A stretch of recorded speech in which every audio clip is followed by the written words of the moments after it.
Okay. All right, very good. All right. We're going to start, which implies that we know what we're doing, which might be misleading. I have a little slip of scratch paper with a whole batch of ideas scribbled on it about, oh, here's what I couldn't talk about before, and this might be a hot topic, and we'll see what we could do on this. Jim has a nicely typed list of similar things. Yes, of course. Yeah. And we've agreed that we each have very interesting lists. And maybe we need to flip a coin, except I don't have a coin. Okay, nobody's hiding over there. Where do we start, Jim? Now, we've already done the beginning. Yes, we're pretty deep into it. I guess you'd all agree with that, wouldn't you? So hopefully what's going to happen in the next hour will be edgy things. And if you find yourself kind of moving around in your chair or talking to your friend or spouse next to you or looking cross-eyed back at us, that would mean that we're probably doing an effective job of trying to accomplish this notion of hot topics. This is a hot topic issue. Oh, by the way, it's not an issue. It's an overarching umbrella over all the justice issues. Well, that's a hot topic. Tell that to your mission person in your congregation who for the past 20 years has gone on that march to defeat homelessness, and that's the most important issue any Christian could be committed to. And tell them that homelessness is a derivative issue of climate change, and that within 10 years, the number of homeless people will be up by a factor of 10 or 100 if we don't focus on climate change. And then you will have started a real church fight, right? So none of this is in my notes, by the way. This is just from being a local pastor and being a conference minister. We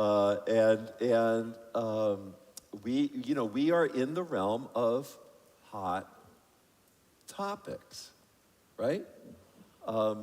Something that has come up in a little bit in the presentations that have been made is civil disobedience. And civil disobedience tends to be a hot topic with people. Especially in the church. Is it fair? We're not filming this right now, are we? Oh, it is being streamed. Then I'm not going to ask for a show of hands on this question, but I'm going to tell you a story about at Synod.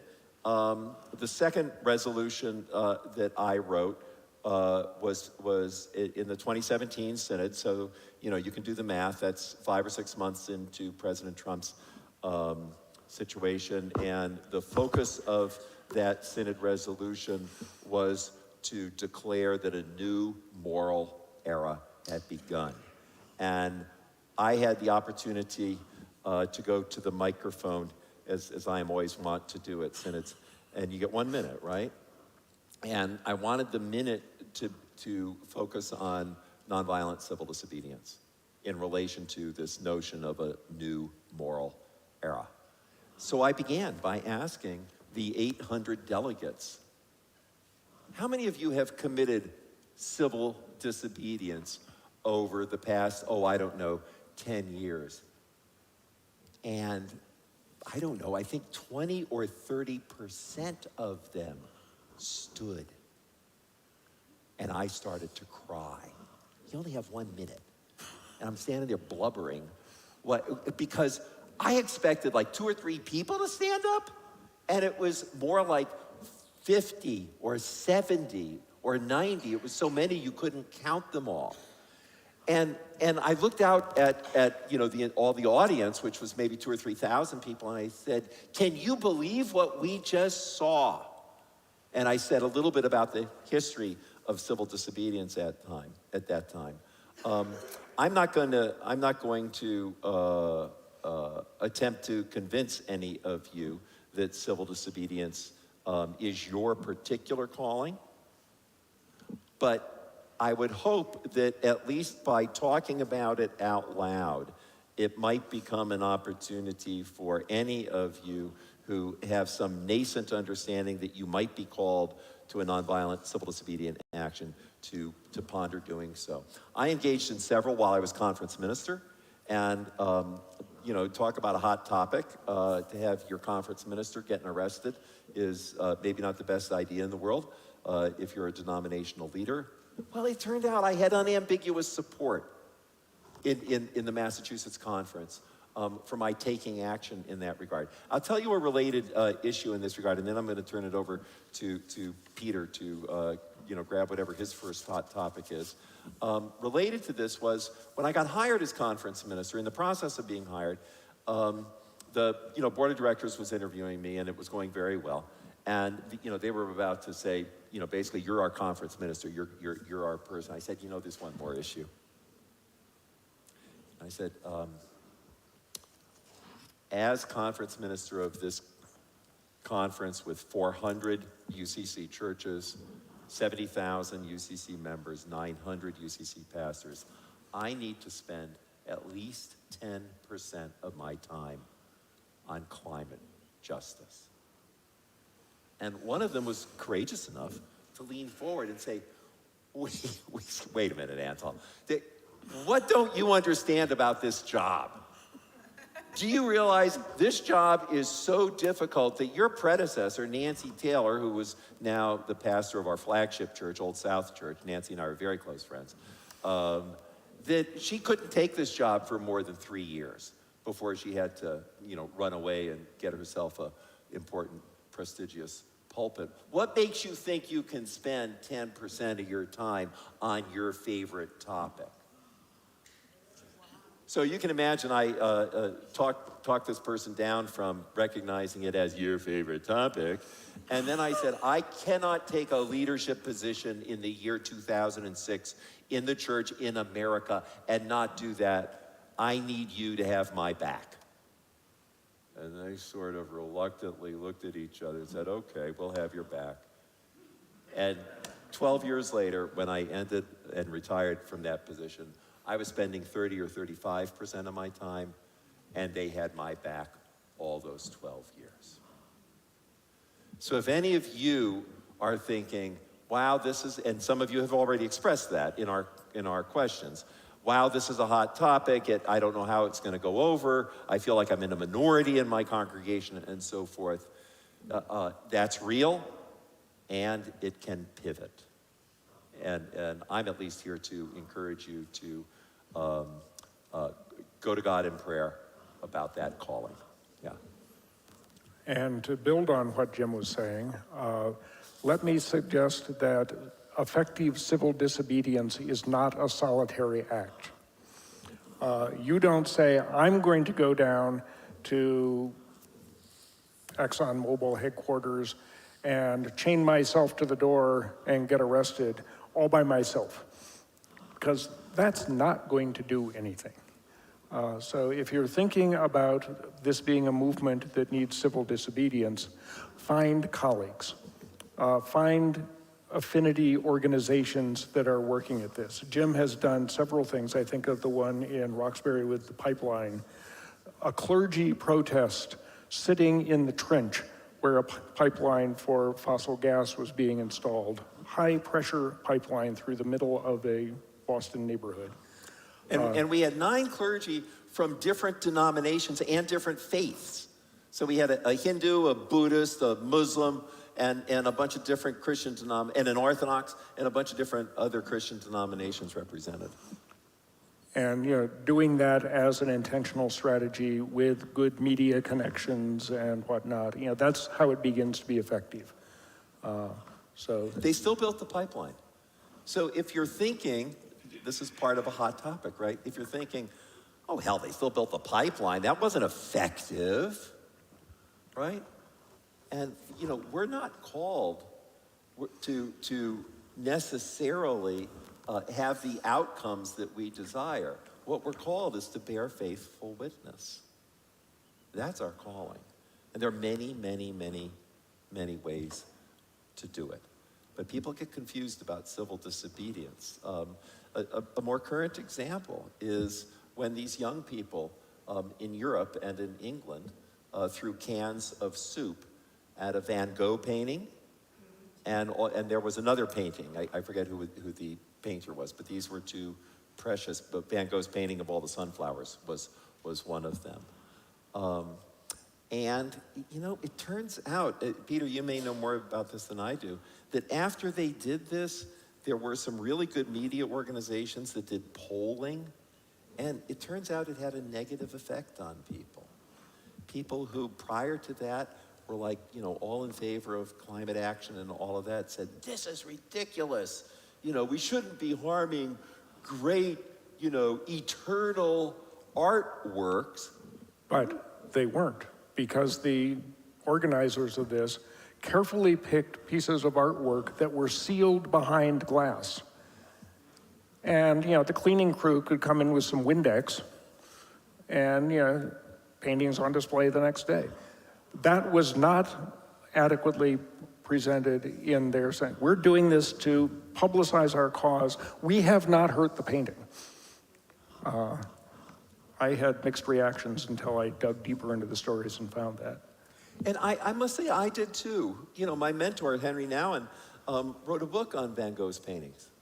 And I cried when I first saw it because I was just so confused for the reasons you were just articulating. But then as soon as I heard, oh my God, it had a cover on it. Why isn't the media reporting that? Well, they did 2 days later, right?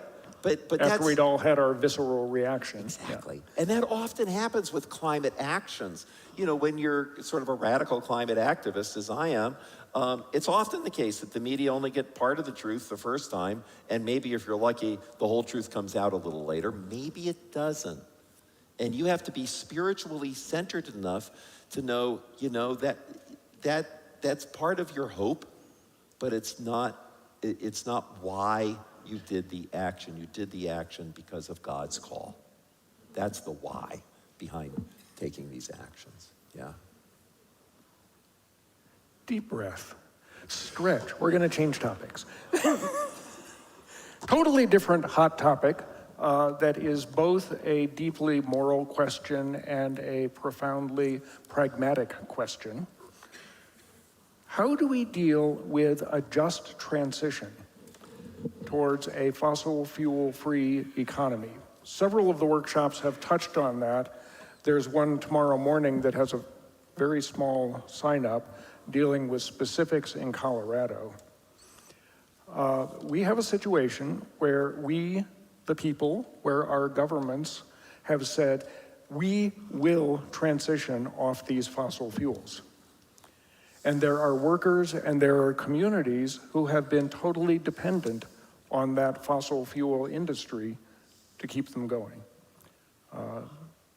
10, 12 years ago, I went to a public hearing where there was a proposal to block the request was for some federal agency to grant permit to expand a coal mine in northwest Colorado.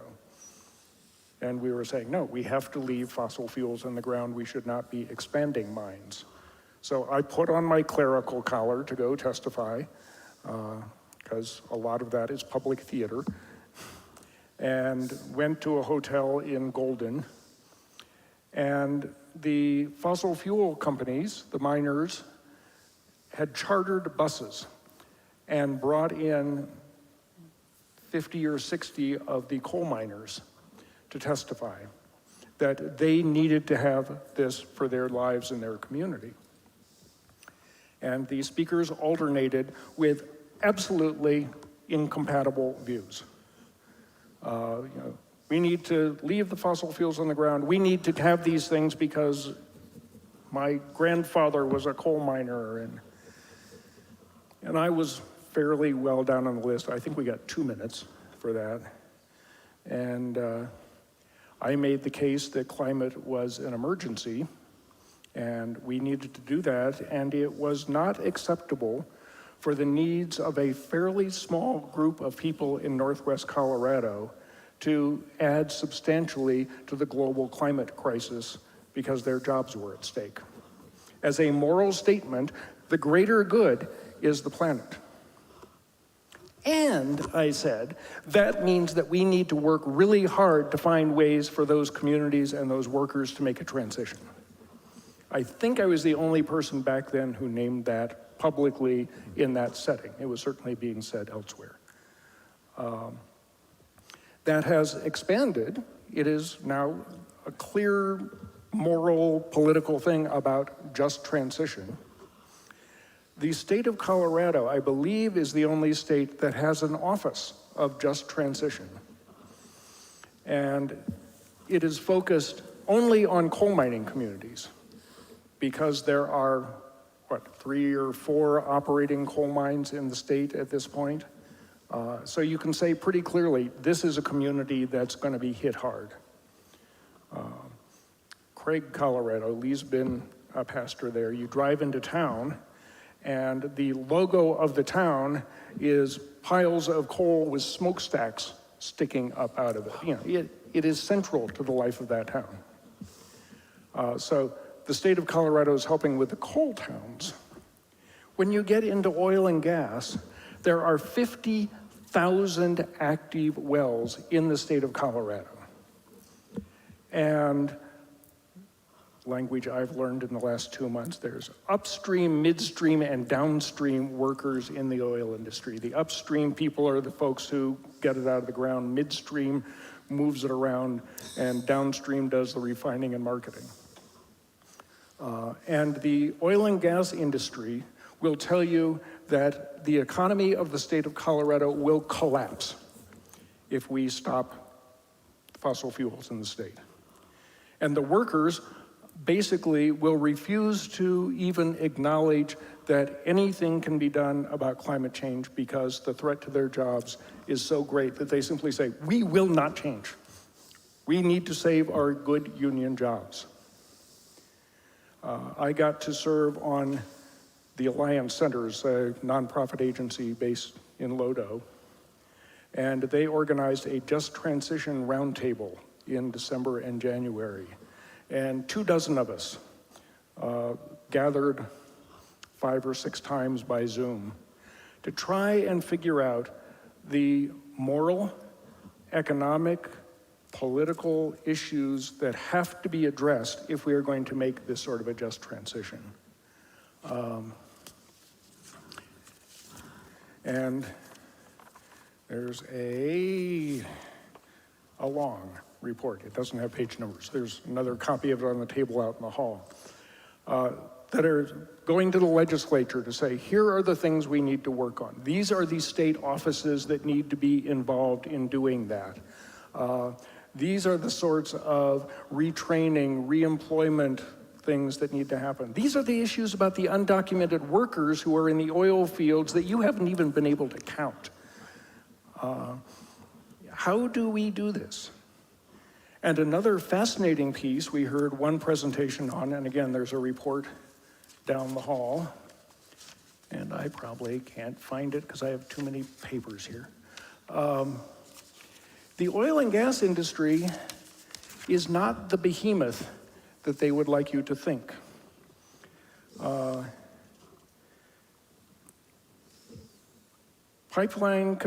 Oil and gas extraction industry, along with pipeline construction and transportation industries and support industries for oil and gas, make up 1.8% of the wages in the state of Colorado. 3.4% of personal income, 3.3% of GDP, and less than 1% of total employment. Boom. As a state, we will not notice all that much if those jobs go away. Total employment in oil and gas is like with the University of Colorado. There are issues in specific places where it becomes much more important. And a lot of that has to do not just with direct employment income, but with the property taxes and severance taxes that fund essential services, you know, the fire departments, the school systems. In Weld County, 43.6% of the county's assessed property is in oil and gas. In Phillips County, a little bit farther east, it's 1.5%. Only 36 of Colorado's 64 counties had oil and gas assessed property at all. Schools, there's one school district up in Weld County where 64% of the funding for that school district comes from oil and gas. Wow. As a moral issue, something's got to be done about that. You just can't say, sorry, school district, you're gone. As a political issue, something has to be done about that because you cannot make these changes when you are cutting off communities that way. The backlash will be horrendous. But the numbers say, you know, this is a manageable problem. You know, it's hard, but this is not trillions of dollars. We can find ways of locating the most impacted communities, the most impacted professions, and look at things to do about that. And there have been pipe fitters who have been working, building the pipelines, and those pipe fitters can go to work capping the tens of thousands of uncapped wells in this state that are leaking methane around the clock. They can start doing good paying work that's doing good things for the environment. A hot topic is how do we do this fast and fair? And imagine if the churches and synagogues and mosques of those counties came together to demand that their political leaders and representatives of those geographic areas actually paid attention to and provided leadership for, political leadership for a just transition. And the oil and gas companies stopped hiding behind shell companies and distorted messaging and took responsibility for some of this. It got mentioned last night. If you've been watching TV in Colorado, you have probably seen the repetitive ads from the Coloradoans for Responsible Energy Development, CRED, that makes the marvelous statement, we've reduced our emissions 50% in the last 10 years. Because the state of Colorado mandated methane reduction strategies that are the toughest in the nation, and because they are only talking about the emissions from their drilling operations, not the emissions from all the oil and gas that they are putting out there to be burned. They are trying to make themselves look marvelous. At the same time, they are driving the crisis. We need to hold them accountable. So part of my response when I listen to everything Peter has said is, and let me just put it out here, it's a hot topic. The vocation of the church, the synagogue, and the mosque must change. If the churches in those counties are not actively involved in advocating for a just transition for these people whose lives and their parents' lives and their grandparents' lives, and it's, you know, for many generations have been dependent on coal. If those churches are not actively advocating for their political leaders to make a just transition on behalf of those workers, I mean, I'm sorry, what good are those churches? What good are they? What are they doing? Praying every week about personal salvation? Are you kidding me? And they're going to lift up the gospel as somehow justifying that as ecclesial activity? Are you kidding me? Yeah. We're having fun now. Yeah, I've had that said to me before. Yeah. Quickly. Well, it wasn't a question, but we've been down this rat hole before, actually, a number of years ago, when ARCO and Brian? Not for the Zoom people. So, gosh, it's probably been 20 years. But we had this same thing go on with ARCO and Ball Aerospace and a whole bunch of the storage tech, a bunch of the tech. And they brought me on because I'm a geek. You know, they were training people and they said, well, we got these scientists, what do we do with them? And I go, I don't know. But we place people that they said nobody could place because we address people as qualities and verbs and not as nouns. And so we went in and we had checklists of verbs and like, what is it that you love to do? Not in your job necessarily, but in your life. And we recreated and we had people that were like, you know, I took this job when I got out of college, but it wasn't really what I wanted to do. But it paid well and I'm still here. And we place people, I mean, I can still hear some of them screaming from the other side of the other side of the state going, you should see I just wrote my own job description. Because people don't, it's like the young lady said about imagining. We imagine things that needed to be done in the future that weren't here now. And the beauty of the transition for some of these people into things that they needed to create because they started to go, listen, this is what my values are. This is what these are who I am as a being, not as a doing. And it was a beautiful process. So I just have to say, sorry, I'm going to name a name.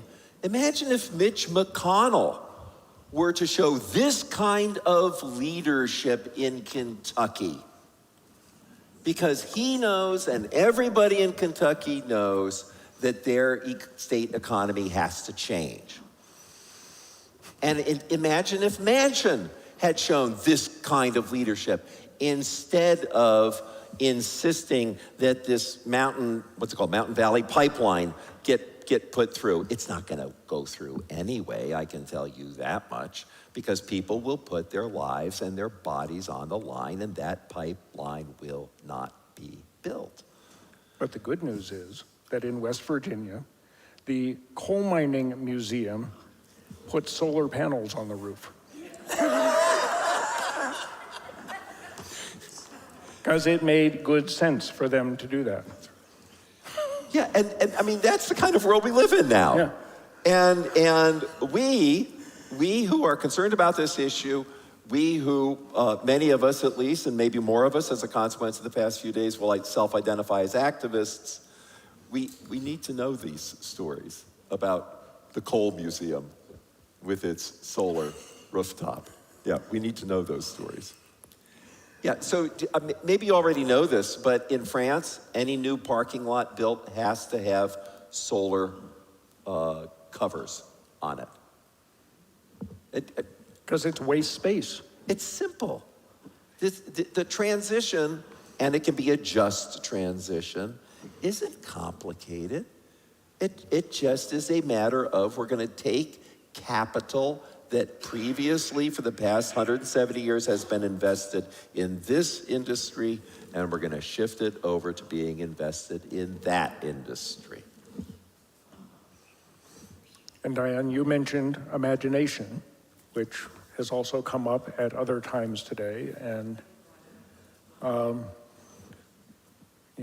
Jim was referring to Walter Brueggemann's superb book, Prophetic Imagination. And as he talks about the biblical theme of the prophet, how many of you have read the book? Okay, I get to the summary. Basically he says we think of the doom and gloom prophets who are there railing against evil all the time, and there's certainly that tradition. But the role of the prophet is also to lift up the imagination that it could be different. It is bad, but it could be different.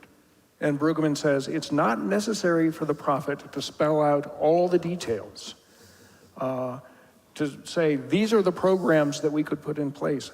It's simply enough at some stages in the prophetic message to imagine that we could have a different world. I was talking with Jim earlier, and the figure I have heard that in the US, people find it easier to imagine that we will go into a global total collapse because of climate change than they can imagine that we can do something other than a consumer society. They cannot imagine that our trajectory can be different. For most of the people in this country, they are not energized to fight against climate change because they think where we're going is inevitable. Because we cannot change our economy. We cannot change our political system. We need to stimulate the imagination and say, yes, it could be different, and we don't need to have a 17-point plan to get the imagination going. Let me offer a concrete example of what Peter is talking about. In my book, I mentioned that railroads are the new pipelines. So just conceptualize that for a moment. We already have literally millions of miles of pipelines in this country, but we also have hundreds of thousands of railroads in this country, and they transport all kinds of fossil fuels, but also, as we've learned from East Palestine, Ohio, all kinds of toxic plastics. So just because the news reporting isn't always that clear and everything, I hope you're all aware what crashed in East Palestine, Ohio, was a set of train cars carrying chemicals essential for plastic. And plastic is fossil fuel. I just want everybody to have those concepts all connected. Not only that, since 1990, that train company that makes its money from transporting those plastics has lobbied against any regulation and has paid $90 million to their lobbyists to make sure laws regulating their railroad transport were not passed. Okay? Now, in my book, I talk about, or I ask the question rhetorically, how close is your congregation to a railroad track? And what would it be like to convene worship out on the railroad track? What would it be like to invite the press and have a conversation like we're having right now about what gets transported over that railroad track, which is less than a mile or less than 2 miles from your congregation? What would it be like when the police come to chase you away from railroad property if you offered communion to the police officer? I'm encouraging you to exercise your imagination, to stretch your experience of and understanding of liturgy. What is liturgy? The work of the people. That's what the word means. And to take that work and apply it in an imaginative way that becomes a transformative way. Don't you think every newspaper in a 100-mile radius would light up if you were to convene worship over the tracks? And if The Sunday school kids on the tracks. and if you invoked East Palestine, what if you set up a relationship with a congregation in East Palestine? There are 400 UCC churches in Ohio. One of them must be near or in East Palestine. And you together convened that, and you told your local news broadcast, that's what this is all about, is connecting what happened there with what could happen here. I'm just trying to spark your imagination. 3 years ago down at Ghost Ranch, Jim was floating the idea that we need to develop the liturgy for a new sacrament. You know, we could offer communion to the police officers, but what is a sacramental liturgy that we could use in settings of civil disobedience that would be repeated with appropriate variations over and over again by Christian groups, faith groups, depending on the liturgy, engaged in that sort of civil disobedience. This is not just my action. I said, don't do civil disobedience alone. If you can say, we're doing this thing outside of the Chase Bank downtown, the same liturgy is being used by 400 different faith leader protests, saying the same prayers, doing the same ritual actions. You know, there's Arlo Guthrie, Alice's Restaurant song.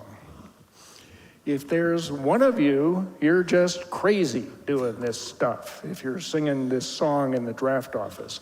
If there's two of you, well, you're both crazy. If there's three of you, then that's weird. If 100 of you are doing it, then it's a movement.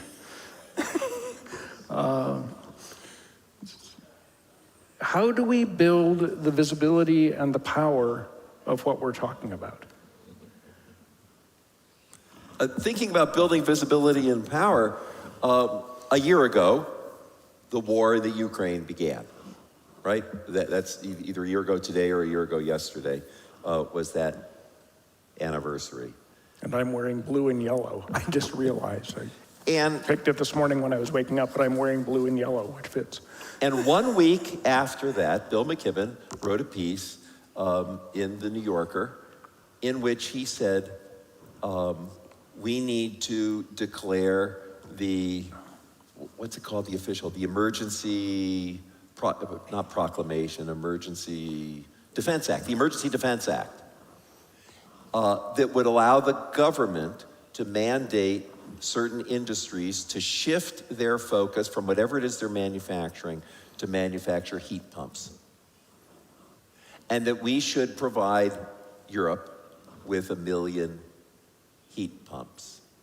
And oh, by the way, by September, we could probably train enough Ukrainians to install those heat pumps in Germany. Well, it turns out that was regarded by many as, utterly insane. There goes McKibben, dreaming again, and all of that. By June, our president, this did not get much play, did declare the Emergency Defense Act, or whatever it's officially called. We began making heat pumps, and it turns out the transformation of how homes in Europe, in particular Germany, but not only in Germany, are heated. I can't remember the exact statistics, the exact graphs. I sort of have them in my head, but I don't know the exact numbers. But it's 1,000 times more than anyone thought possible. Now, some of that transition happened because it turns out Europe had a very warm winter. Let's be right. We have to be transparent, honest, candid about all the facts. But it is the case now that there are literally millions of people in Europe who 2 years ago were heating with gas from Russia, and today are heating with electricity produced mostly by windmills and some by solar. And the projection is, European Union fossil fuel use dropped significantly in the last 12 months. The projection is in the next year, fossil fuel use in Europe will drop by 20%. 1 year. In 1 year from now. This stuff can change really fast if we decide we want to do it. The amount of time it took America to adopt color TVs, just saying, a few people here are old enough to remember that, right? It was, I think I have these statistics accurate, within 6 years of when the first color TV was made available, in some, store I can't remember this, Woolworth maybe or someplace like that. Within 6 years, 70% of the homes in America had a color TV. It's insane how quickly we can transition. Now, what was the motive for that? Okay, so motive is important, right? Oh, maybe that's why we have to sort of shift our understanding of what church is all about. Because it turns out the planet we live on has shifted its understanding of what life is all about. And I was slow in making some of that color TV transition because it wasn't until I was in seminary and was once again watching The Wizard of Oz on TV that I discovered that it goes from black and white into color. I'd never known that. I'd always seen the whole movie in black and white. And then you saw which the Yellow Brick Road. Which has nothing to do with what we're talking about.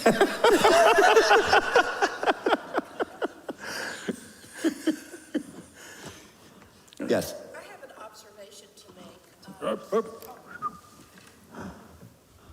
Here we go. Thank you. I have an observation to make with regards to windmills, and that is going home to visit my mother, I have to cross Kansas.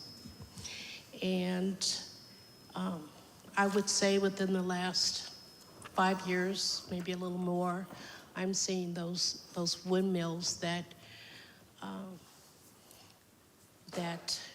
really are numerous. However, one of the things I don't see are the hawks that I used to see circling and hunting prey. I said yesterday, a significant part of my background was studying environmental biology and especially ornithology, and used to be a fairly competent bird watcher. And so that is deeply troubling that these things where the tips of the blades, they look like they're just creeping around as you see them. The tip of the blade is going 100 miles an hour. And hawks and owls have not evolved to understand the pattern of windmills on a breezy day. They're pretty much invisible against the sky because they're white. And so there's things about, well, we can repaint the blades on the windmills. We can look at the hawk migrations and turn off huge sections of those during the peak of the migration. But it's also true that an awful lot of ecologically important birds are killed flying into office buildings that have their lights on at night. Far more. Killed by the pollution from coal mining. Jim has talked about the misinformation and disinformation. Yes, birds are dying because of windmills, and even more birds died because of the sort of pollution going on from the power plants. Greenpeace activist, years and years and years ago, speaking at a conference, somebody said, well, you drove your car to get here. He went, you know, it is impossible to live in this world without having an impact. We need to decide where we are going to make the most good and how to reduce our impact. Yeah, I drove because it was important for me to be here at this conference. We will have an impact on the ecology of this world by being a dominant, intrusive, mechanical civilization. And so let's be careful about how we do that. I'm not sure that mic is on. We'll give you this one again. I wanted to say that because I see a diminished number of hawks, quite frankly, I haven't seen any in the last few times that I drove home. So this is going to impact our food chain as well, because it's the hawks and the eagles that eat the vermin, you know, the mice, the small creatures. So it is troubling. So I understand the need for change, but sometimes I think it happens too fast without much thought. That's certainly true. But, another thing that was on my list that hooks directly into what you were saying, which is called the biodiversity crisis, the extinction of species. If you've looked at the Laudato Si encyclical from Pope Francis, that's often called, oh, it's the climate change encyclical. The chapter on biodiversity is longer and more detailed and more compelling than the chapter on climate change. It's also on the technocratic paradigm of our modern society, about modern economics. It's a fascinating document, and I profoundly agree with about 93% of it. Then there's stuff about women. But I'm trying to put some pieces together here.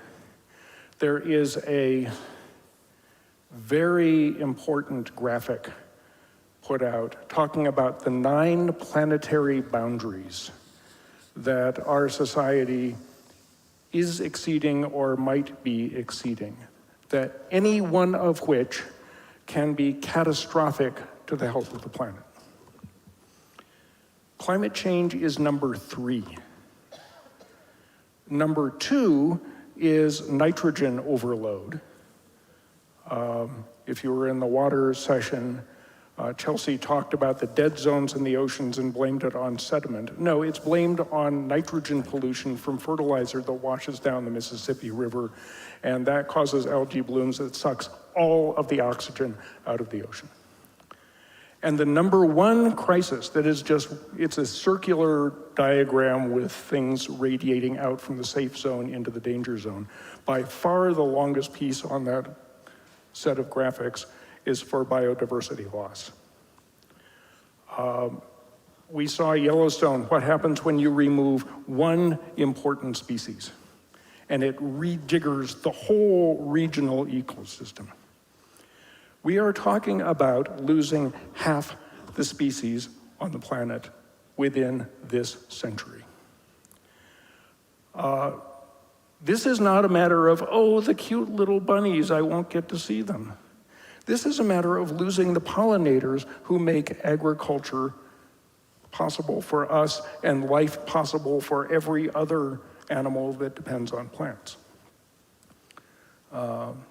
This is talking about the demise of coral reefs. And if you've ever watched Finding Nemo, and you've seen the pictures of the riotous life in a coral reef, and then you hit the edge of the reef and it goes to no life at all. This is the breeding ground, the nurturing ground for about 95% of ocean life. And if the oceans get too hot and acidic and the coral reef dies, virtually everything else in the ocean goes with it. Especially if you take out the mangrove swamps that are doing the other 10%. Right. Some of that loss of hawks is not because they've been running into the windmills, it's because so many pesticides have been sprayed that the insects have died and the rodents have had nothing to feed on, and so the hawks have nothing to eat. Is that a fist, or are you going to say something, Beth? Here comes Beth. She's a master gardener.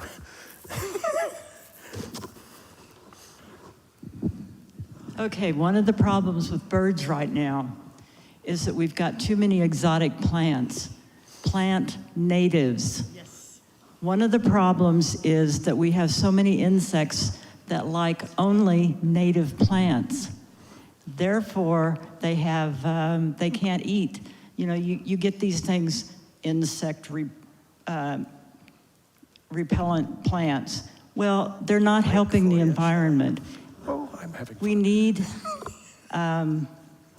plants that our native bugs and caterpillars have eaten for eons. It takes over 5,000 caterpillars for one chickadee nest to fledge. Just think of that.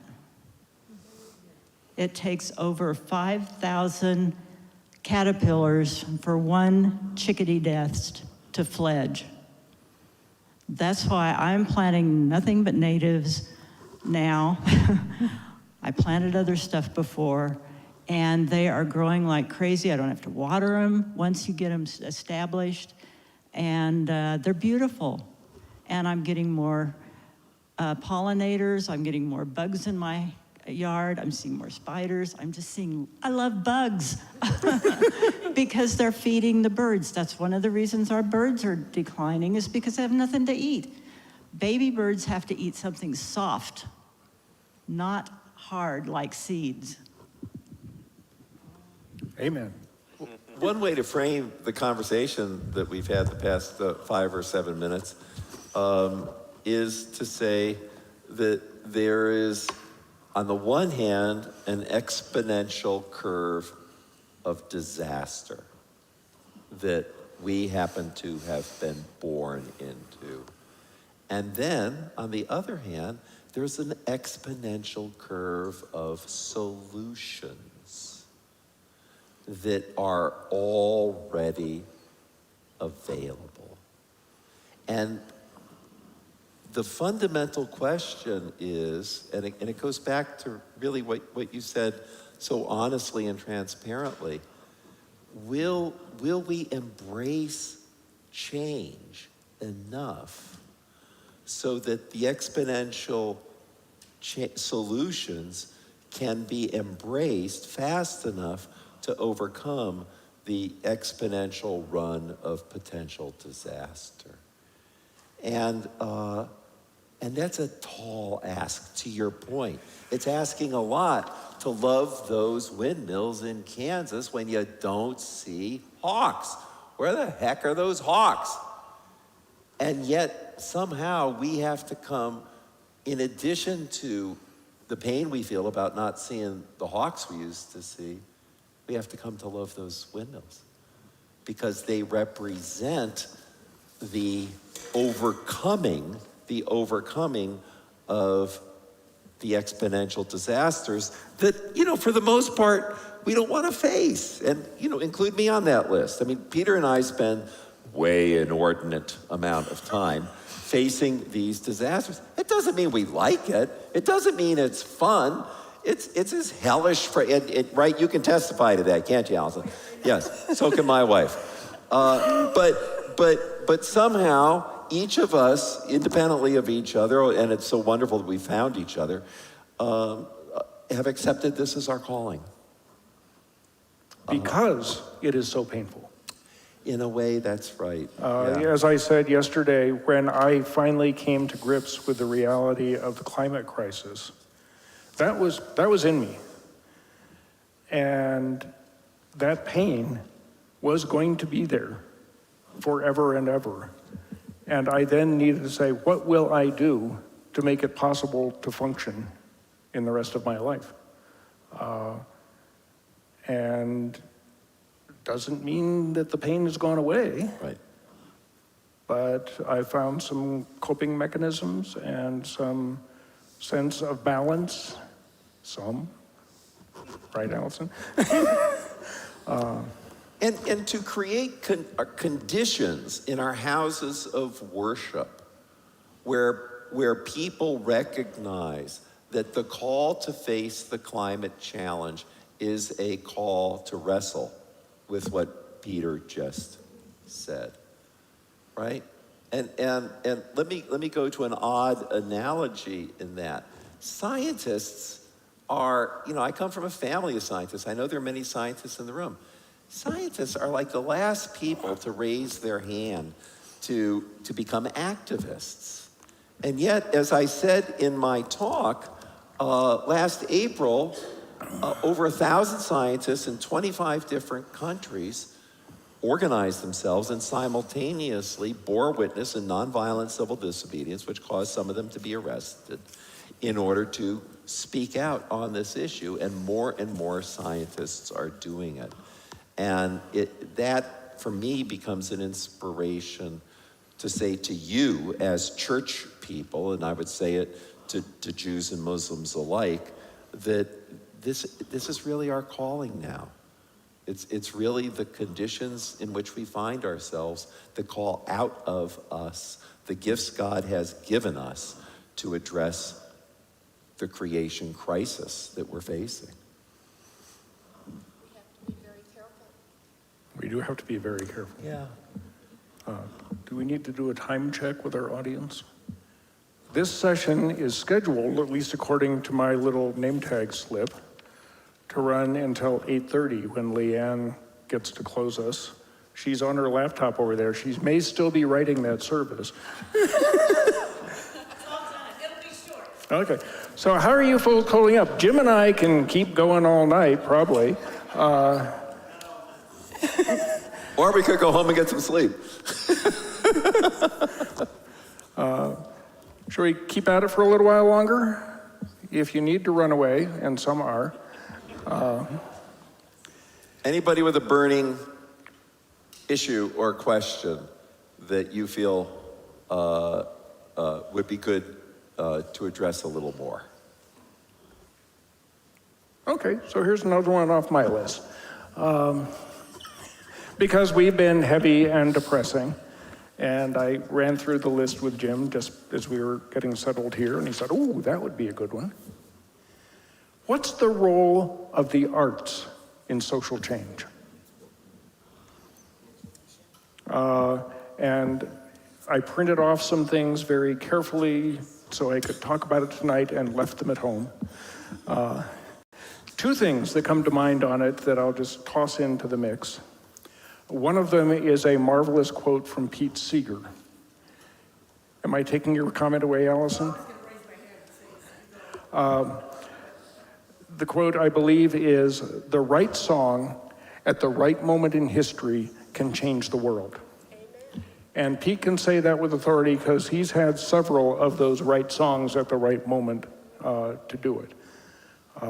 And somebody in the group yesterday, I think, talked about being a folk singer and doing musical stuff. Eric's back there, Leanne's over there. You know that stuff. One piece that I just dearly love was a project that came out of Belgium in 2014 as part of a climate mobilization effort of public singing. And this catchy little ditty to a traditional tune was put out. And in the country of Belgium, the challenge was gather with a batch of people in a public place and sing this song and record it.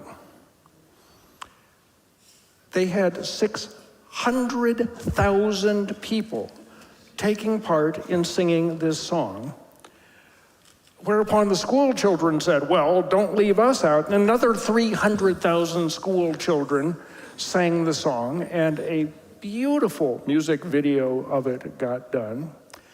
And one of the reasons that the European Union went into the Paris Climate Accords with the sort of strength that they did was because Belgium had a powerfully mobilized citizenry who had all sung the song, which has 4 short verses. The second verse gets to the core of it, which says, we're on a planet that has a problem.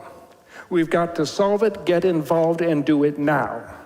And what's the rest of it, Allison? We're singing it in closing worship tomorrow. We are? Okay. All right. All right. Thank you. Had you known it before? Yeah. Wait for it tomorrow. So, it's a teaser. It is a lovely song. We've used it at climate events in Denver. We've sung it in our church on numerous occasions. And I wrote a piece in one of my commentaries at that time talking about the difference between, I'm going to lose it, truth and facts. And I talked about Al Gore's Climate Reality Project, and he had just done his annual 24-hour telethon that gave us more facts and more charts about what's going on in the world than anybody could possibly absorb, and the facts were all absolutely right. And then you got the Belgium people who, in one verse, could spell out, we're on a planet that has a problem, we've got to solve it, get involved, and do it now, now, now. And you go, okay, that's it. That's the truth, which is somewhat different than the facts. And we've got to find the balance between those that hooks us in. The wombat Yes. was truth Yes. that pointed at, you know there's facts behind this, I'm not going to tell you. I only have 163 words to get this message out. What about the arts in social change? You sang in the trench in Roxborough. Yeah, I mean, we've said a bit about imagination and inspiration, and there isn't a person in this room that hasn't been inspired by art in one way or another, and hasn't had your imagination sparked, moved, enlarged, your vision enlarged, your horizon extended by art.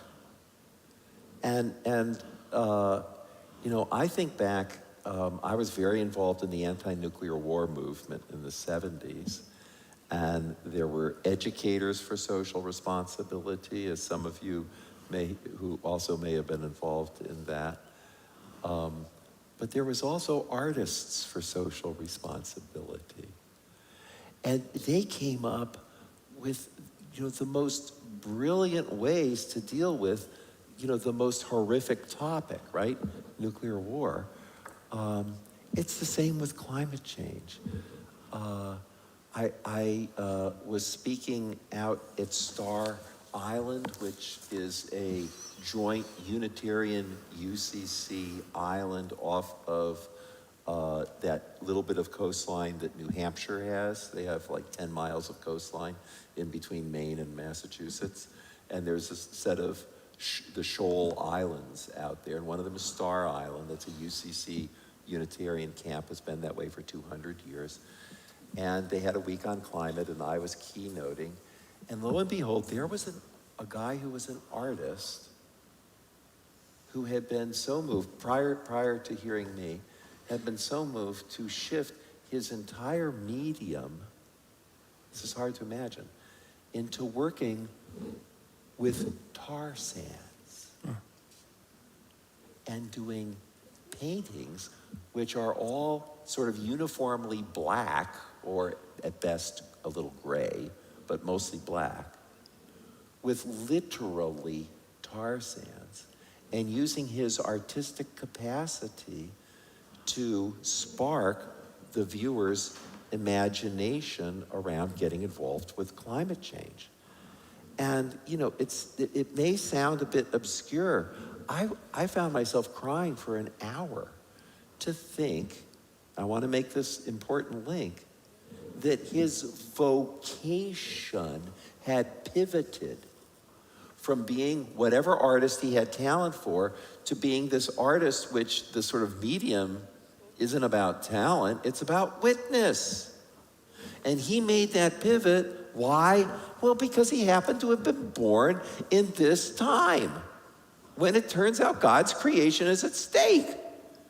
And he was wonderfully articulate about it. And he's not alone. There are hundreds of artists that are making one or another kind of pivot and manifesting this. It's an essential part of our calling. Yeah. And we tell the dramatic, newsworthy stories. One of the things that we do in our churches every week, we sing. Yeah, it is one of the few places in the U.S. these days where people gather and sing on a regular basis.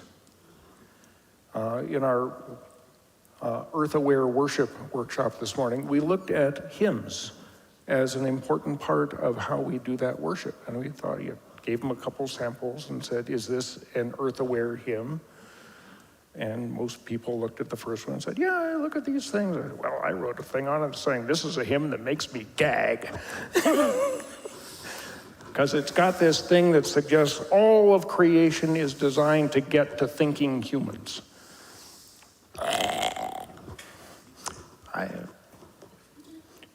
The group disagreed with me somewhat. And we also looked at another fairly recent hymn coming out of a project in England that is a powerful, it's to a familiar tune, so the congregation can join right in, powerful song about despair as the climate is warming and tipping points are near is some of the phrasing, and God of abundant hope, call us and guide us because we are committing to carry on in this struggle. It is lament, it is confession, it is conviction, it is praise, and it's a beautiful piece of composition. And yeah, we do the arts in our church pretty much every Sunday. Can we be intentional about doing the arts in a way that touches our souls, that challenges our thinking, and that calls us into greater action and involvement? And if so, that is transformational artistry.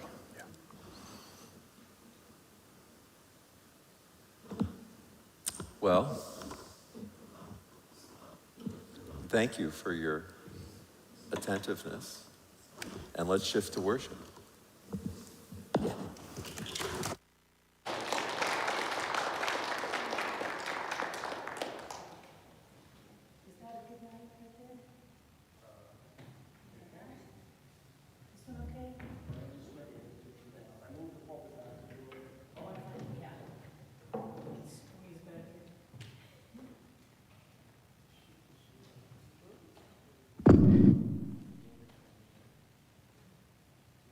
Boy, congratulations. You made it to the end of the night.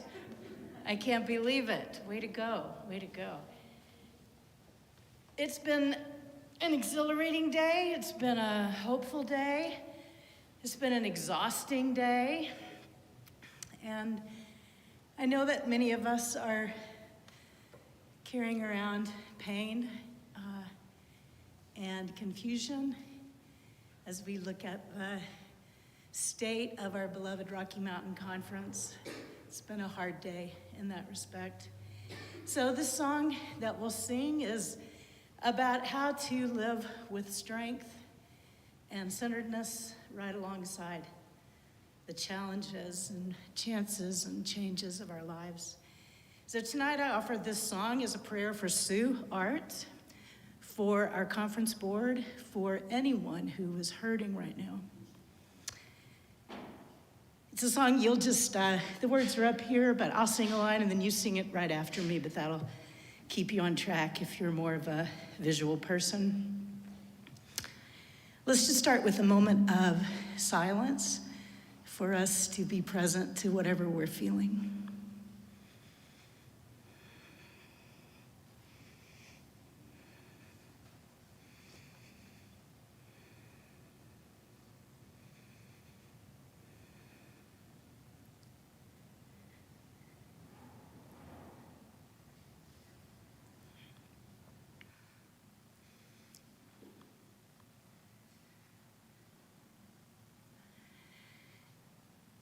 Just repeat after me. And when I rise, and when I rise, let me rise, like a bird, joyfully, joyful. And when I fall, let me fall, like a leaf, without gracefully, without regret. And when I work, let me work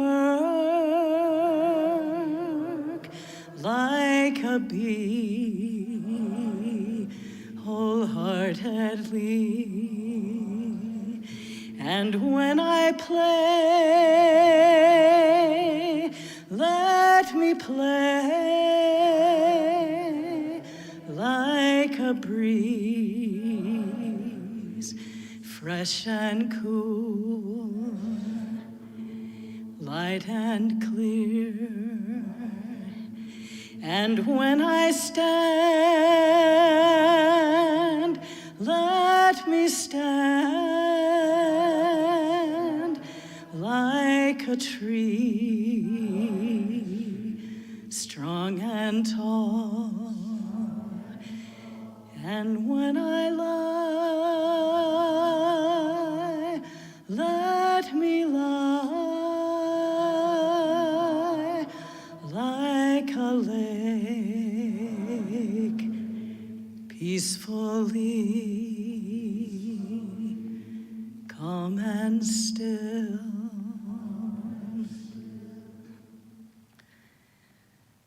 Evening Prayer by John Philip Newell.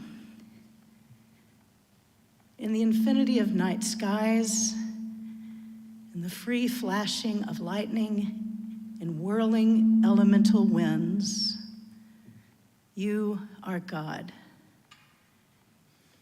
In the impenetrable mists of dark clouds and the wild gusts of lashing rain, in the ageless rocks of the sea, you are God, and I bless you.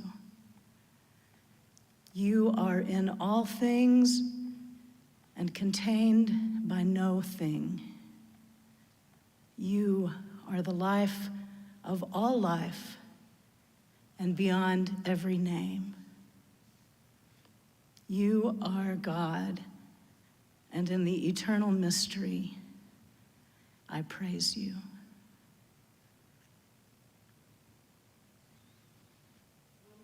Amen.